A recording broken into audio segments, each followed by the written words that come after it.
Actually कल इतना loss हो गया तो मूड ख़राब हो गया था, तो मैं कल वीडियो एडिट भी नहीं कर पाया और अपलोड भी फिर मैंने नहीं किया। तो उसके लिए मैं उसको आज अपलोड कर रहा हूँ। थोड़ा बैकग्राउंड को अवॉइड करना, थोड़ा बैकग्राउंड नॉइज़ भी है उसको भी अवॉइड करना, क्योंकि अभी अपने पास प्रॉपर सेटअप या प्रॉपर जगह नहीं है, तो मैं कैफ़े या ये सब जगह बैठ के ही अभी जुगाड़ से काम चला रहा हूँ। हेलो एवरीवन, तो कल अपना 11th डे था और कल सबसे अभी तक का वर्स्ट डे गया है। अभी तक हमने जितना भी धीरे धीरे करके अर्न किया था वो सारा एक ही दिन में चला गया है।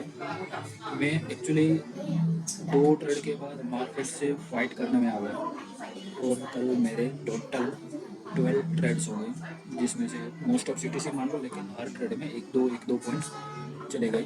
कल टोटल 2000 रुपये समथिंग का ब्रोकरेज चला गया।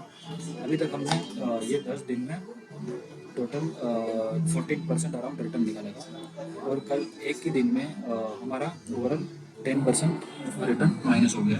तो ये महीने में हम 3.27% कैपिटल से प्लस में है। ओवरऑल अभी हमारा प्रॉफिट है 4400, और जिसमें से ये सब ब्रोकरेज काट के है अभी हमारा प्रॉफिट 12,400 है, और उसमें से ब्रोकरेज है 8,000, तो हमारा 4,500 कुछ प्रॉफिट है। इस 11 दिन में मैंने टोटल 50 ट्रेड लिए, जिसमें से 25 CTC मान लो। तो बाकी में मेरा 8 ट्रेड सही गया है और 17 ट्रेड गलत गया है, तो मेरा एक्यूरेसी 32% है। ठीक है, तो एवरेज मैंने पर डे 4.5 ट्रेड लिए है, और जिसमें से पर ट्रेड ब्रोकरेज मेरा 160 रुपीज़ है। ठीक है, अभी मेरा कैपिटल है 1,41,000 अराउंड। एक्चुअली कल हमारा जो ट्रेडिंग प्लानिंग था वो प्लान के हिसाब से हम ट्रेड ले नहीं पाए। हमने जो प्लान किया था वो बिल्कुल इम्परफेक्ट प्लान था, लेकिन वहाँ तक मार्केट जो हमारा सेटअप था उसके ऊपर मार्केट आया ही नहीं। हमारा प्लान था कि हम यहाँ पर कहीं पर बाय करेंगे, लेकिन मार्केट जस्ट इससे पहले रिवर्स हो गया। मैं भी थोड़ा फोमो में आ गया, और पहले एक ट्रेड गलत जाने के बाद मैंने मार्केट से फाइट करना स्टार्ट कर दिया। फिर पूरा दिन मार्केट ऊपर नीचे घूमता रहा, ठीक है, और मेरा लॉस होता गया। मैंने 1 बजे तक ट्रेड किया था, कुछ ट्रेड रिकॉर्ड हुए, कुछ ट्रेड रिकॉर्ड नहीं हुए। मुझे मेरा क्वांटिटी बढ़ाने के लिए सिर्फ 3 पॉइंट चाहिए था, और 3 पॉइंट अर्न करने के चक्कर में मैंने 47% वो दे दिए मार्केट को। तो ओवरऑल ये महीने हमने ये गलती किया है, अनप्लान ट्रेड्स, टारगेट और एसएल से पहले ही एग्जिट, फिर ओवर ट्रेड हो गया। और 2 ट्रेड के बाद मैंने ये फील किया कि मेरा कॉन्फिडेंस ज़ीरो हो गया है।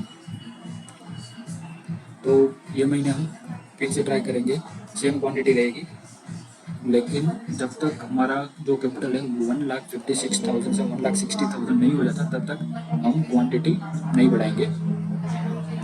तो मैंने आपको बताया था, मैं आप एक बुक पढ़ रहा हूँ, तो मैंने उसको 2 चैप्टर आपको एक्सप्लेन किए थे। अभी आपको तीसरा चैप्टर भी एक्सप्लेन करता हूँ। पहले 2 चैप्टर में पहला चैप्टर था नो वंस क्रेजी।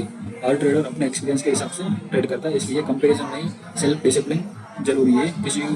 किसी और से खुद को कभी कंपेयर मत करो। दूसरा चैप्टर था लक एंड रिस्क।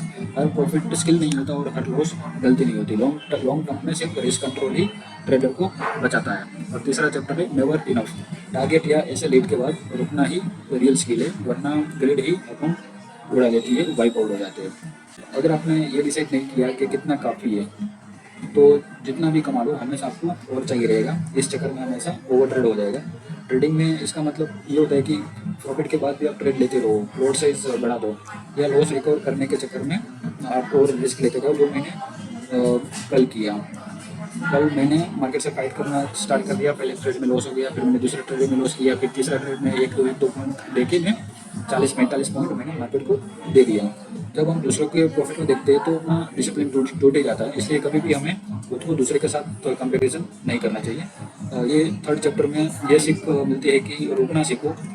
आपको अपना स्टॉप लॉस का लिमिट और टारगेट का लिमिट दोनों पता होना चाहिए। तो इसलिए डेली टारगेट और डेली मैक्सिमम लॉस डिफाइन करना ज़रूरी है। मार्केट आज भी है, कल भी रहेगा। अगर कैपिटल बचेगा तो हम रहेंगे, वरना हम मार्केट से हम वाइप आउट हो जाएंगे। तो आज के लिए इतना ही। जय हिंद, जय भारत।